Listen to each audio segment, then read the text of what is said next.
At my daughter's wedding, her groom raised his glass, pointed at me, and mocked my meaningless life, making the guests laugh.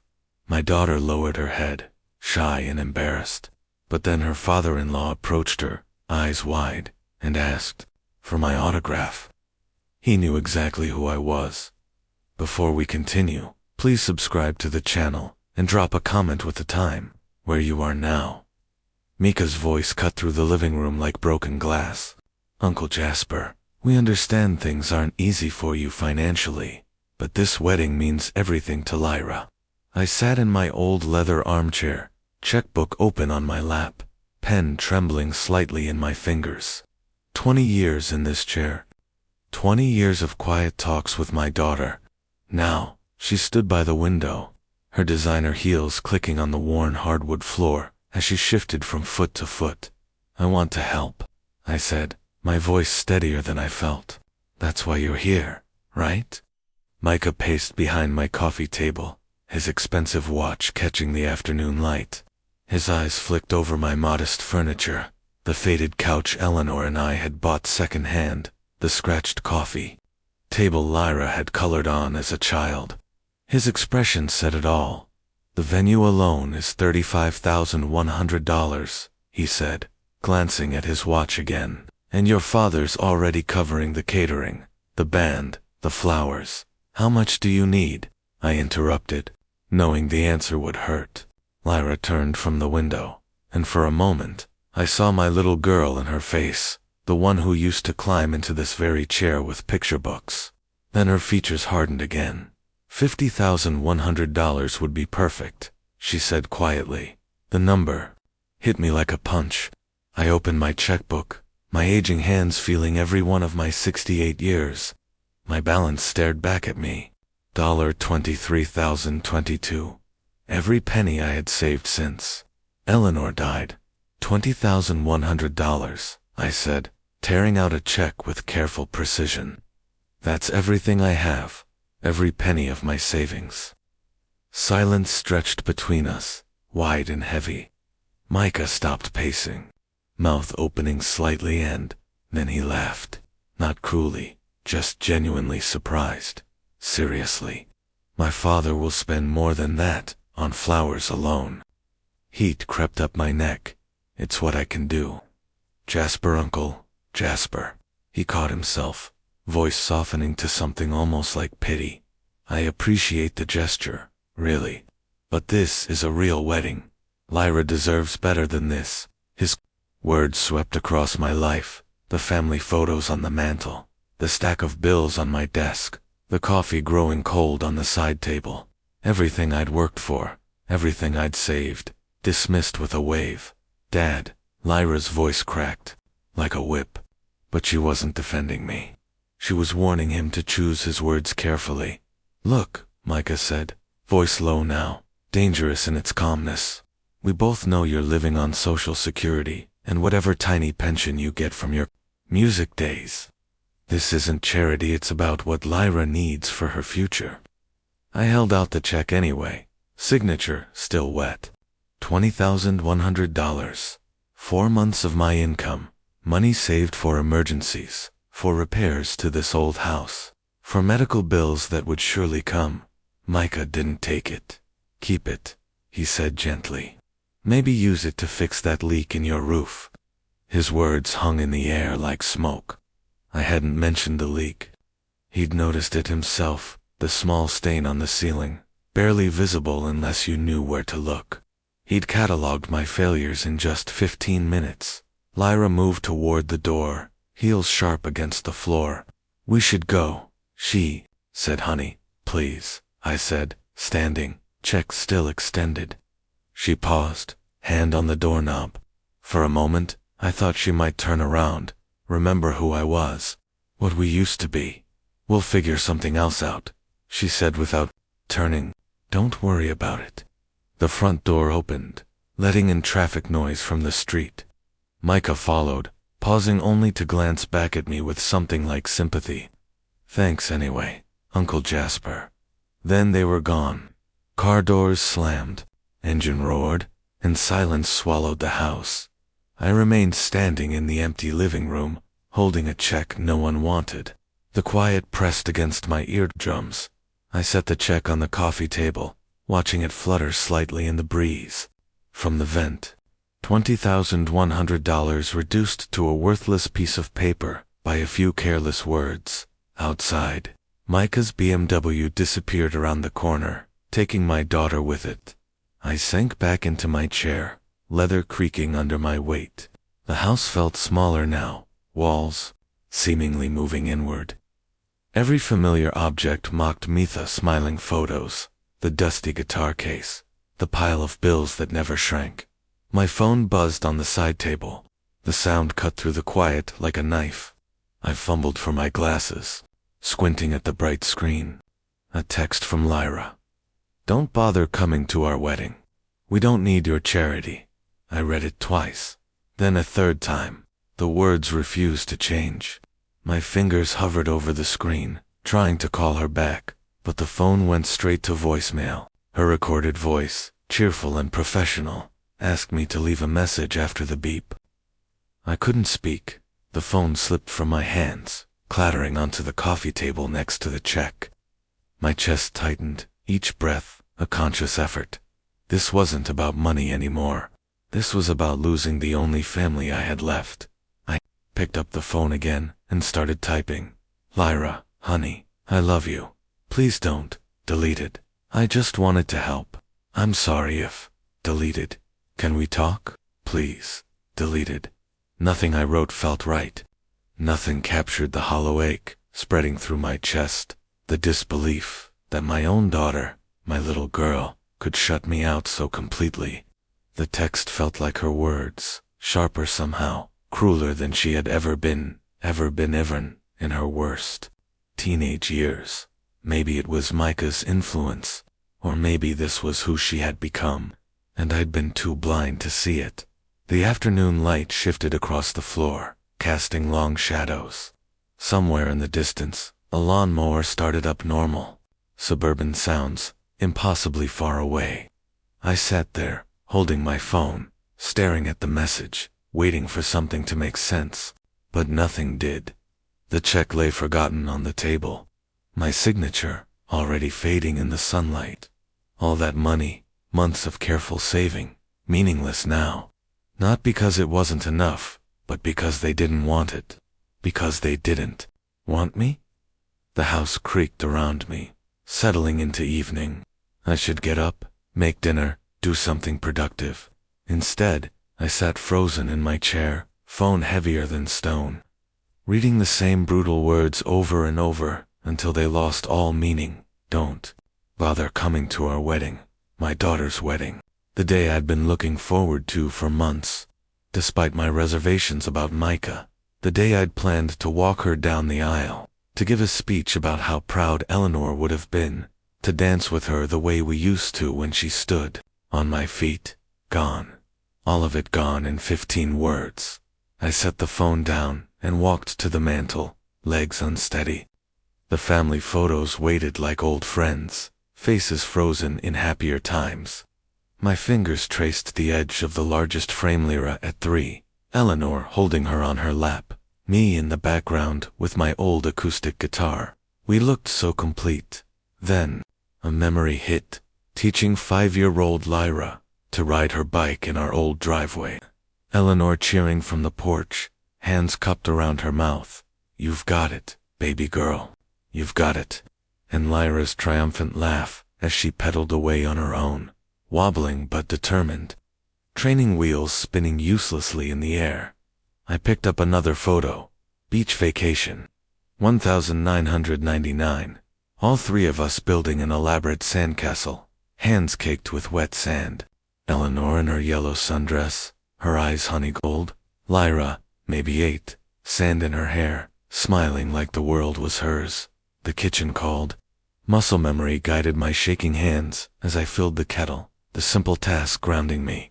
But even here, the memories followed. Eleanor braiding Lyra's hair for the first day of school, whispering, "Hold still, sweetheart.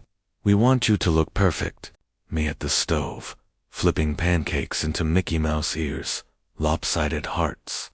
Anything to make our nervous 6-year-old smile. The kettle whistled. I poured hot water over a tea bag, inhaling the familiar Earl Grey scent, Eleanor's favorite. She'd brew a pot every evening, settling between Lyra and me for our family movie nights.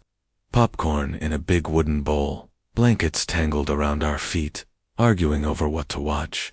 "She has your stubborn streak, Jasper," Eleanor would whisper during Lyra's teenage years, when our daughter stormed upstairs over some perceived injustice.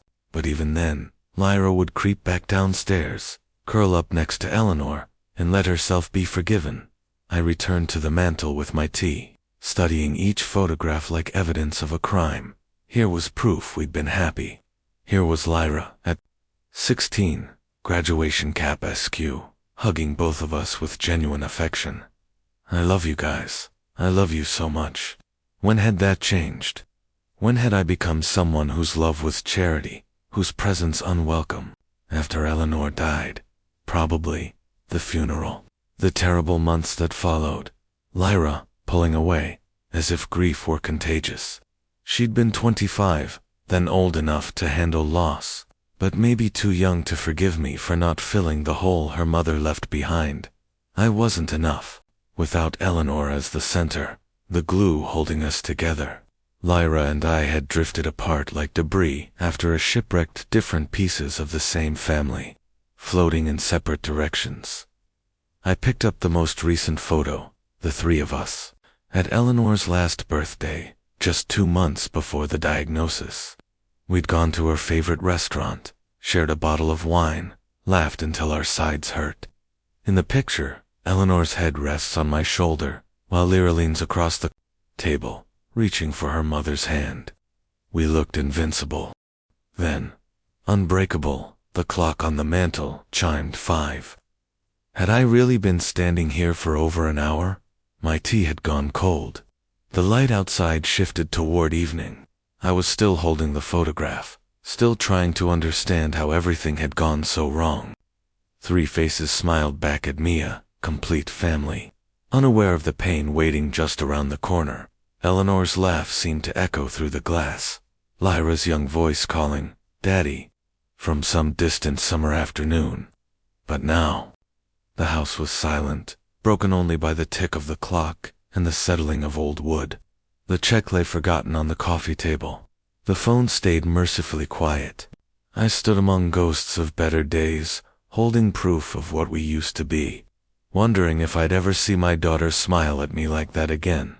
The happy family photo slipped from my fingers, replaced by another frame, this one from 2 years later. Eleanor looked thin here, cheekbones sharp beneath translucent skin, smile, brave but tired. The hospital bracelet on her wrist caught the light. I remembered the antiseptic smell, the endless corridors, the fluorescent lights, machines, beeping in rhythm with my fear. Her hand in mine, cold and fragile. As the doctor spoke words that felt like stones in my mouth. "Stage 3. We caught it early enough for treatment, but it's aggressive." Eleanor squeezed my fingers so hard, I thought I might break them. Lyra sat beside us, 29 years old, yet looking like a lost child, face white with shock. She hadn't spoken, only stared at the X-rays, as if willing them to change. The chemotherapy sessions blurred together, driving her to the hospital every Tuesday and Thursday, watching her hair fall out in clumps, pretending not to notice when she threw up in the parking lot. She wore scarves, kept her chin up, joked with the nurses. But at home, when she thought no one was looking, I'd catch her staring in mirrors with a haunted expression I'd never seen before. Lyra visited less and less. Work was busy, traffic was terrible, she said. She had a life to live, but I saw the truth in her eyes whenever she looked at her mother, pure, undiluted terror at watching the most important person in her world disappear piece by piece. "She's so young for this," Eleanor whispered one evening as we watched Lyra leave after a 10-minute visit. I should have had more time with her. The final weeks were the worst. Hospice equipment crowded our bedroom, oxygen tanks, medication schedules, A hospital bed that seemed to swallow Eleanor whole. Lyra came every day, but stayed mostly in the kitchen, washing dishes already clean, organizing cabinets that didn't need organizing. Why couldn't you save her? Lyra's voice barely audible over the mourners filing past Eleanor's casket. Not accusatory. Just broken a question from a daughter who had always believed her father could fix anything. I tried to hold her at the funeral, but she stepped away, wrapping her arms around herself. She wore Eleanor's black dress from their last mother-daughter dinner. She looked so much like her mother, it made my chest ache. The days after the funeral stretched endlessly. I'd find Lyra sitting in Eleanor's chair, holding her mother's reading glasses or favorite coffee mug, but she'd stiffen whenever I entered. My presence was a reminder of everything we'd lost, everything I'd failed to protect. She'll need you more than ever, Eleanor had told me during one of her last coherent moments. Don't let her push you away, Jasper. She's going to try, but don't let her. But I did let her. Every time Lyra pulled back, every excuse not to visit, every look through me instead of at my let her go. Now, holding this photograph of Eleanor's final Christmas with us, I could see the truth I'd been avoiding. Lyra hadn't just lost her mother that day. She'd lost faith in me too, the belief that I could protect the people we loved, that I was strong enough to hold our family together without Eleanor at the center. The photograph trembled in my hands.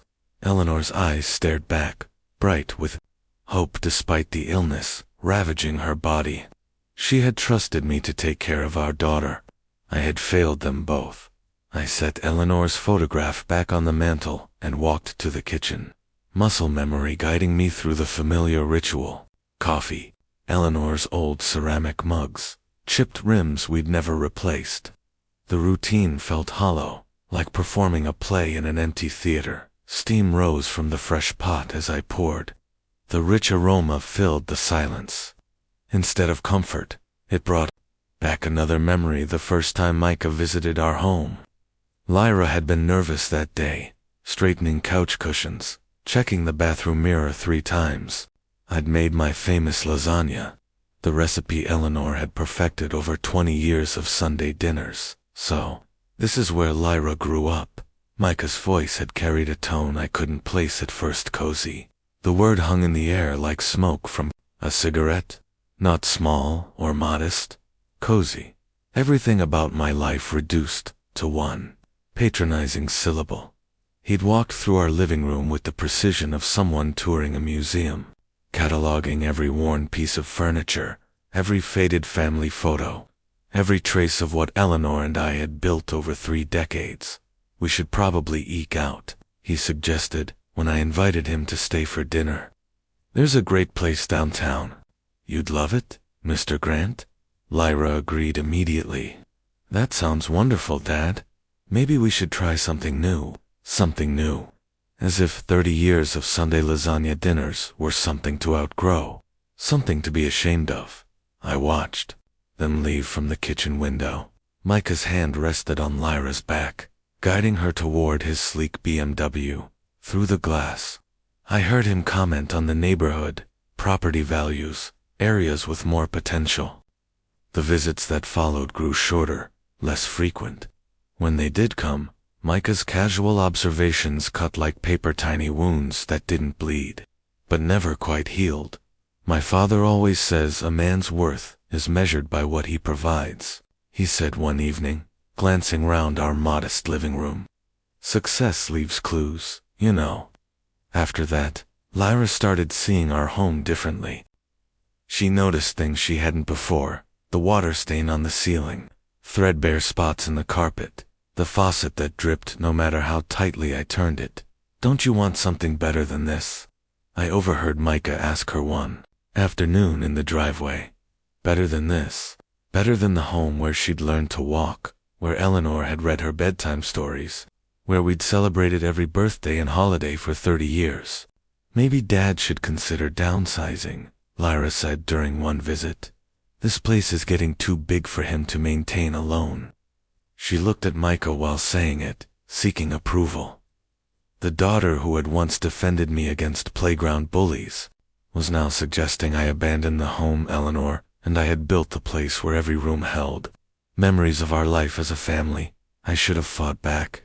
Should have reminded her of Sunday mornings when she climbed into our bed between Eleanor and me, of the garden where her mother taught her the names of flowers, of the kitchen where we made butterfly-shaped pancakes every birthday morning. Instead, I smiled politely and offered them coffee in Eleanor's chipped mugs. The coffee grew cold as I stood lost in memories. Outside, the neighbor's lawnmower droned steadily a normal Saturday afternoon in a normal suburban neighborhood. While my life unraveled one polite conversation at a time, Micah had one without declaring war. He'd shown Lyra a version of success where love was measured in dollars, worth in square footage, and had been too grief-stricken, too polite, too afraid of losing what little I had left of my daughter to fight for her respect. 6 days crawled by since that brutal text message.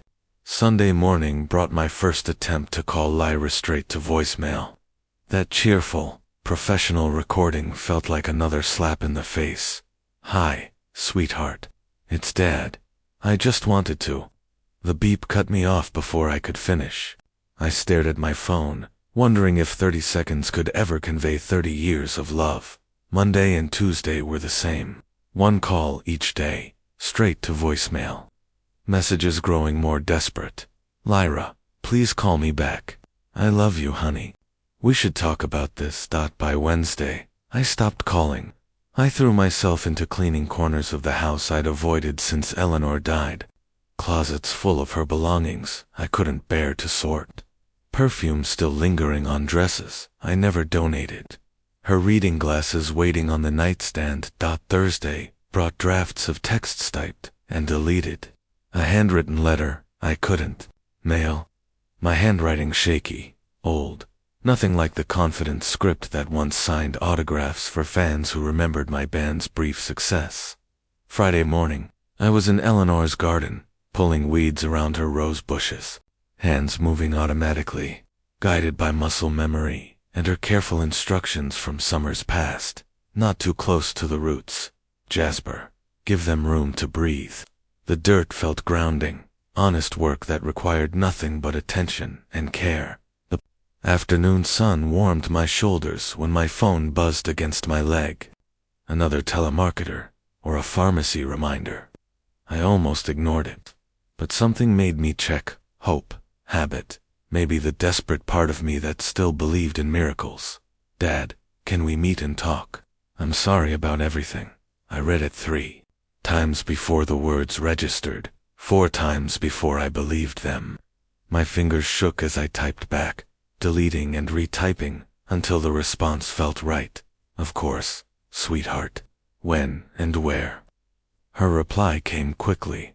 "Corner Caf on Maple Street. Tomorrow at 2:10 p.m. I'll be there."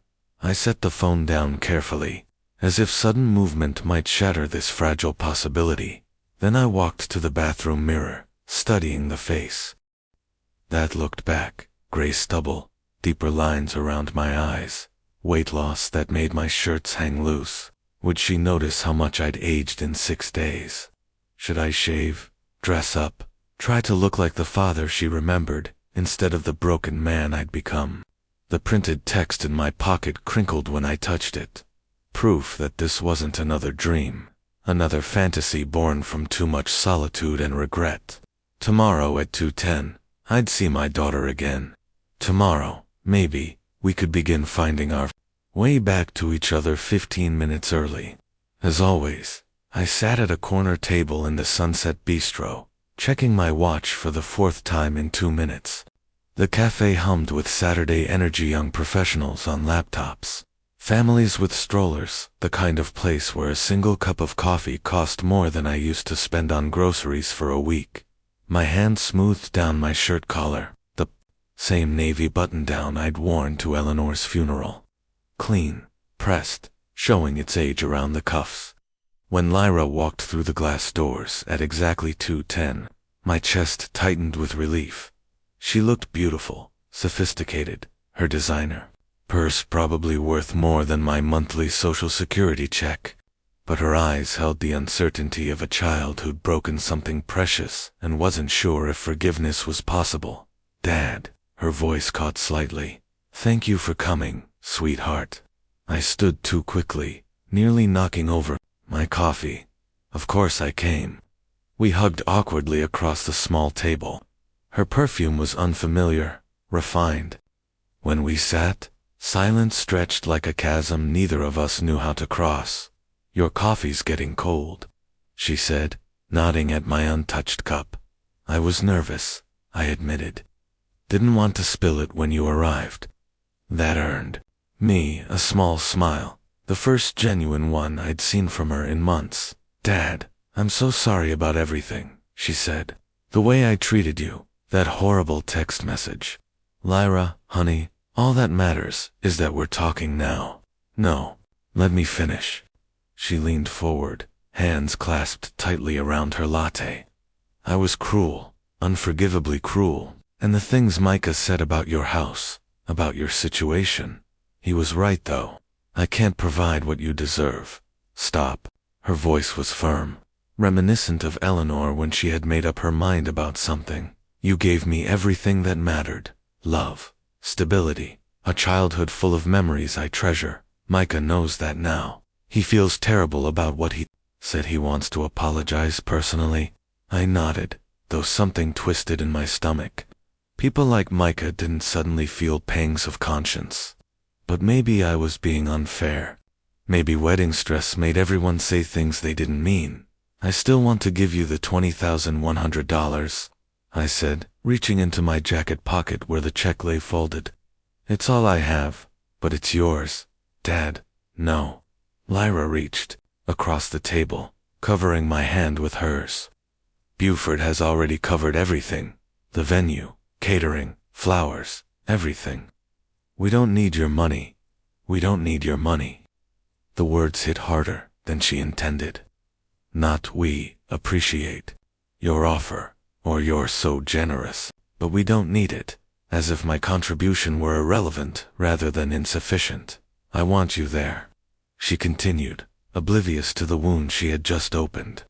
I need my father at my wedding. Will you walk me down the aisle? My throat tightened. Nothing would make me prouder. The ceremony is next Saturday, 3:10 at Ocean View Country Club in Malibu. It's going to be beautiful. Ocean views, about 202 guests. I tried to imagine standing among that crowd, shaking hands with Buford's wealthy friends, making small talk about investments, vacation homes, and all the things that filled their lives but were foreign to mine. I'll be there, I promised. We talked for another hour, careful conversation dancing around deeper issues. Lyra shared details about the wedding, the imported flowers, live quartet, the dinner menu like poetry. I listened, nodding, trying to share her excitement, even as each lavish detail reminded me how far outside this world I truly belonged. When we finally stood to leave, she hugged me properly this time, long enough for me to smell her expensive shampoo, feel how thin she'd gotten. I love you, Dad, she whispered. I love you, too, sweetheart, more than you'll ever know. Outside, her BMW gleamed in the afternoon sun. I walked her to the driver's side, noting the leather seats, the pristine dashboard that looked like a spaceship compared to my old Honda. See you next Saturday, she said, sliding behind the wheel. I watched her drive away, the car disappearing into traffic like a sleek fish, returning to its element. I stood alone on the sidewalk, surrounded by the sounds of wealth and success, feeling grateful and utterly inadequate. The reconciliation I'd dreamed of for a week had happened. My daughter loved me again. She wanted me at her wedding. She had apologized. So why did I feel like I'd lost something instead of gaining it back? The drive home gave me 45 minutes to replay every word. Lyra's apology had been genuine, her love real. But beneath it all, I sensed the subtle architecture of her new life, a life where my $20,100 was unnecessary, where generosity made my sacrifices insignificant. My house looked smaller as I pulled in, shabby paint peeling, lawn overgrown, the kind of modest middle-class dwelling people like Micah probably drove past without seeing. Inside, I spread the wedding invitation across the kitchen table, studying the elegant script, the heavy cardstock that probably cost more per sheet than I spent on groceries in a week. Ocean View Country Club. Exclusive membership. Oceanfront location. Valets earning more in tips than I collected in Social Security. Despite Lyra's refusal, I pulled out my checkbook and began writing $20,100.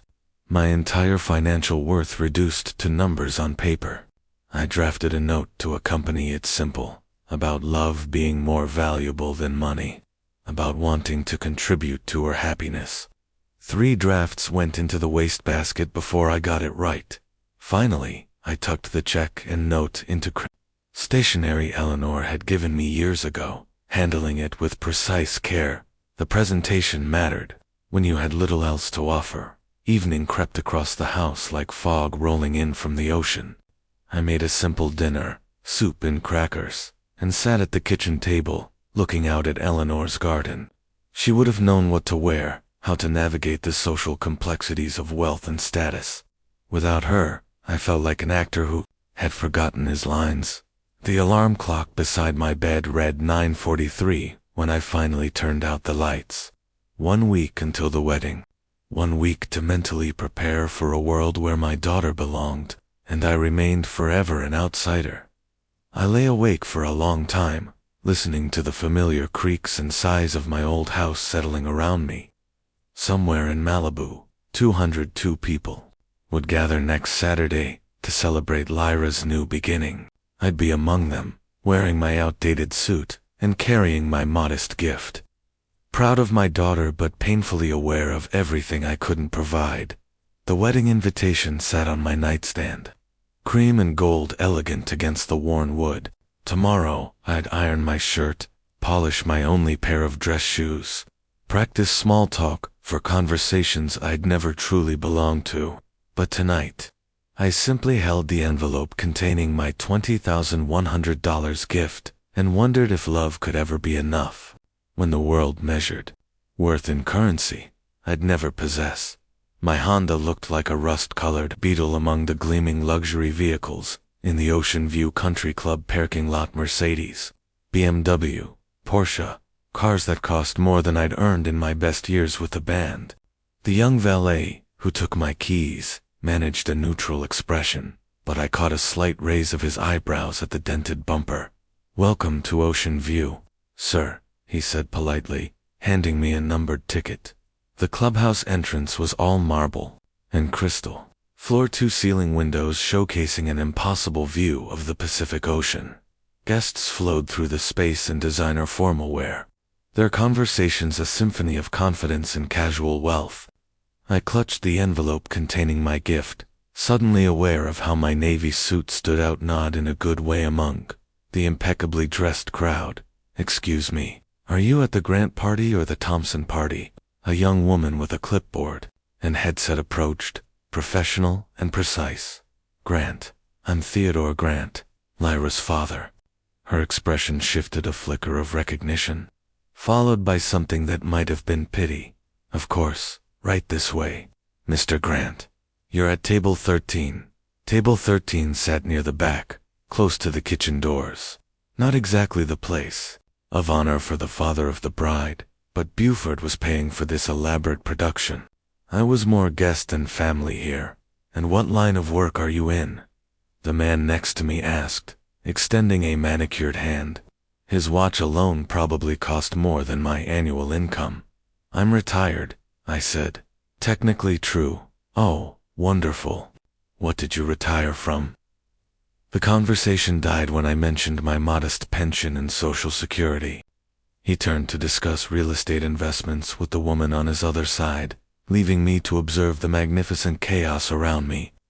Waiters in black uniforms glided between tables, carrying champagne flutes and elaborate hors d'oeuvres. A string quartet played softly near the Ocean View windows.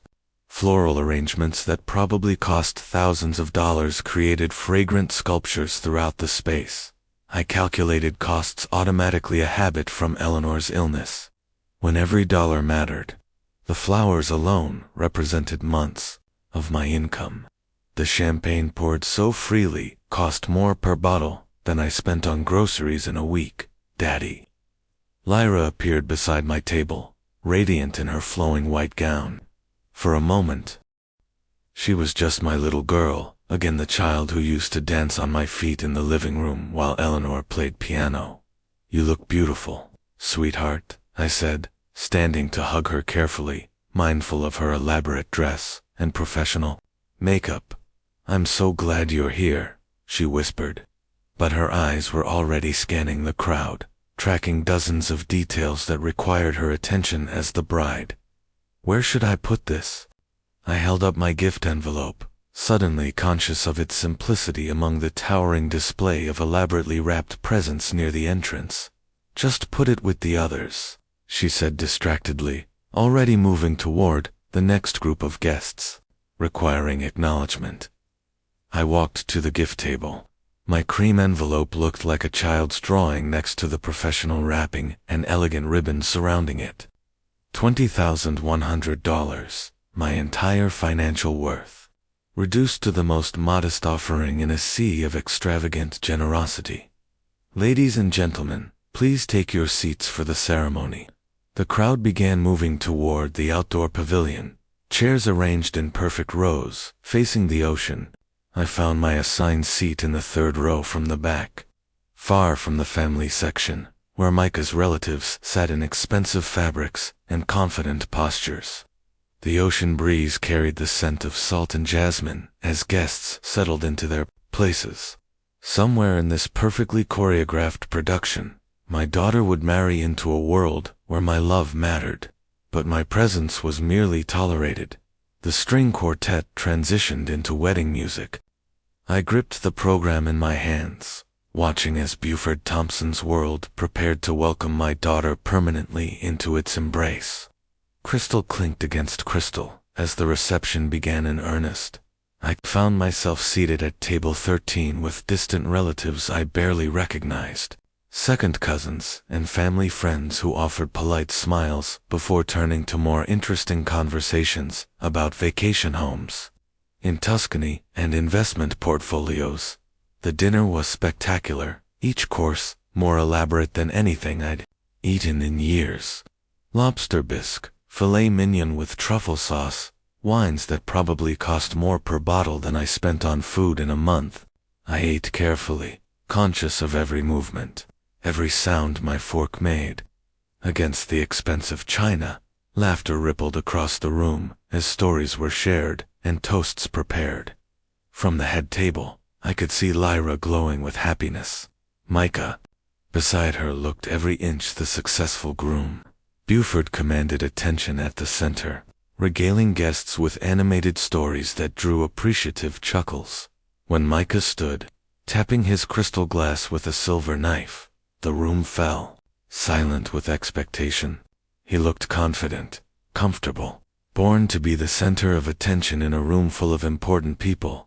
Thank you all for being here to celebrate this special day, he began, his voice carrying easily across the space. Lyra and I were so grateful to have family and friends who'd supported our journey together. Approving murmurs drifted across the tables. I shifted uncomfortably, sensing something in Micah's tone that made my stomach tighten. Family is everything, Micah continued, his eyes sweeping the room. And speaking of family, I want to acknowledge someone very special here tonight. Lyra's father, Theodore Grant. Every head turned toward me. Heat crept up my neck as 202 pairs of eyes focused on my table, my outdated suit, the envelope containing my modest gift.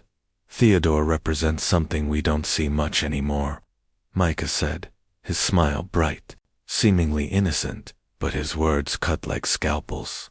A man who's learned to live within his means. His modest little house, careful budgeting, his, what would you call it, rustic approach to life. Laughter rippled through the room, polite at first, then bolder as guests realized this was meant to amuse. Micah warmed to his theme. When Theodore generously offered to contribute to our wedding, he brought out his checkbook with the pride of a man offering his very last $20, which, let's be honest, it probably was. The laughter grew louder. I sat frozen, face burning with humiliation, as Micah painted me as the quaint, poor relative everyone tolerates, but nobody takes seriously. So, let's raise our glasses to Theodore Grant, he concluded, lifting his champagne flute high. A reminder that happiness doesn't require a bank account, that love transcends material success, and that sometimes the greatest gift is simply knowing your place in the world. The applause was thunderous. Guests raised their glasses toward me, faces bright with patronizing amusement. I was the wedding entertainment, the poor relation whose struggles made everyone feel generous and enlightened. Then something shifted. Across the room, Buford Thompson's face had gone pale. He stared at me with recognition and disbelief, mouth slightly open, champagne glass forgotten. "Wait," he said loudly, his voice cutting through the dying laughter. "Wait, just a minute." The room fell silent again, this time with confusion. Buford stood slowly, eyes never leaving mine. "Aren't you Theodore Grant from Electric Storm?" Silence crashed over the banquet hall like a wave. Forks stopped mid-air. Conversations died mid-sentence. "Electric Storm," he repeated, louder this time. "The band, Midnight Highway, Broken Dreams, Thunderall, that was you, wasn't it?" Guests began turning in their seats, studying my face with renewed interest. Whispered conversations started. Electric Storm, that rock band from the 91s. They had 3 #1 hits. Didn't they sell out Madison Square Garden? Micah still held the microphone, but his confident smile had frozen into panic. He looked between Buford and me as if we were speaking a foreign language. "Yes," I said quietly, my voice carrying across the silent room. I had been the lead singer of Electric Storm. The admission hit the crowd like an earthquake. Chairs scraped against marble as people leaned forward, suddenly seeing me not as the poor relation, but as someone whose music had soundtracked their youth. I knew it. Buford practically shouted, abandoning his table to stride toward me. "I saw you guys at the Forum in '97. Front row. You signed my girlfriend's shirt." Other voices joined in. "I had all your albums. Didn't you sell out Madison Square Garden?" I stood slowly, legs unsteady. The room spun slightly as decades of buried memories surged back the screaming crowds. Sold-out venues, record deals, magazine covers, money flowing like water. "What happened to the band?" Buford asked breathlessly, standing directly in front of me. "I left," I said simply. "When Lyra was born, I walked away from everything music, touring, recording, all of it." "Why?" Someone called from across the room. I looked at Lyra, sitting at the head table, tears streaming down her face. She finally understood the magnitude of my sacrifice. "Because being a father mattered more than being famous," I said. "Being there for every school play, every scraped knee, every bedtime story. Some things are more important than success." "And your wife's illness," Buford said softly, human understanding replacing his fan enthusiasm. "I read about that in Rolling Stone. You spent everything on her treatment, didn't you?" "Every penny," I confirmed. "The house, the cars, the investments. Everything went to keeping Eleanor alive as long as possible. And I'd do it again tomorrow." Applause began slowly, starting with Buford, then spreading across the room like wildfire. But this wasn't the patronizing clapping from Mika's toast. This was genuine admiration, respect for a man who chose love over legacy, family over fame. Micah still stood with the microphone, face white with shock. The man he'd mocked, dismissed as a failure, was a rock star who had given up everything for the family Micah was now joining. "Ladies and gentlemen," Buford announced, voice thick with emotion, We are in the presence of true greatness, the kind that comes from money or status, but the kind that comes from sacrifice and love. The applause swelled, guests rising from their seats. Someone shouted, "Electric storm." Others began chanting it. I stood there, outdated suit and all, overwhelmed by the sudden reversal. Recognition I'd never sought but somehow desperately needed washed over me. Across the room, Lyra's eyes met mine through her tears. In them I saw understanding, remorse, and awe. She finally saw me not the inadequate man she had grown ashamed of, but the father who had loved her enough to sacrifice everything. Through the standing ovation, Lyra rose from the head table, her wedding gown flowing behind her like sea foam. Tears streaked her makeup, but she looked more beautiful than ever, raw and real, finally seeing me clearly. "Dad," she whispered when she reached me, her voice breaking. I opened my arms, and she fell into them, sobbing against my shoulder, perfume mixing with saltwater tears, dress creasing against my suit. But none of it mattered. "Forgive me," she choked out. "I never knew what you sacrificed for me. I never understood."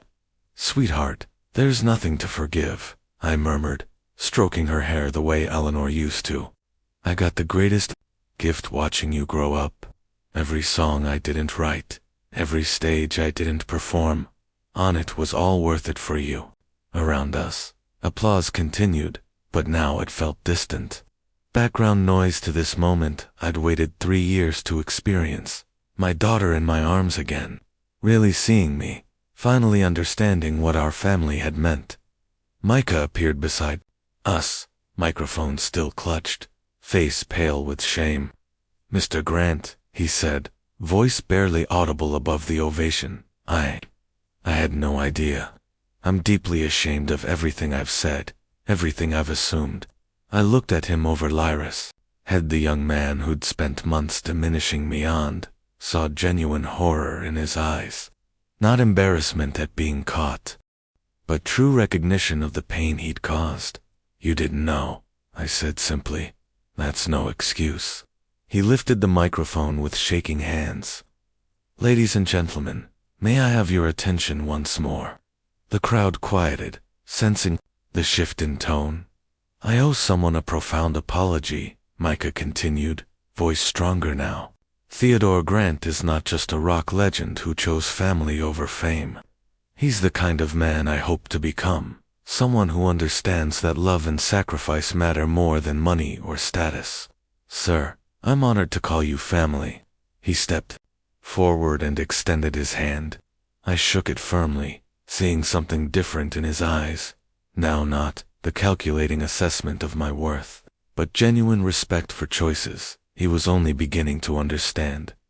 "To Theodore Grant," Buford shouted from across the room, raising his champagne glass high. "A true hero. To Theodore." The crowd echoed suddenly. I was surrounded by people who wanted to shake my hand, to tell me about concerts they'd attended, albums they'd owned, how my music had been the soundtrack to their youth. But the most important voice was Lyra's, whispering against my shoulder as we held each other in the center of the storm. "I'm so proud to be your daughter," she said. "I'm so sorry it took me this long to remember what that really means." The party swirled around us. Music, the clink of expensive glasses. But for the first time in years, I felt exactly where I belonged, not because of the applause or the recognition, but because my daughter's arms were around me, and she finally understood the depth of love that had shaped every choice I'd ever made. When we finally separated, Buford insisted I join the family at the head table, moving chairs to make room beside Lyra as I settled into my new place of honor. I looked across the room at the gift table, where my modest envelope sat among the elaborate packages. $20,100. Still everything I had. Still not much compared to the wealth surrounding me, but for the first time, it felt like enough.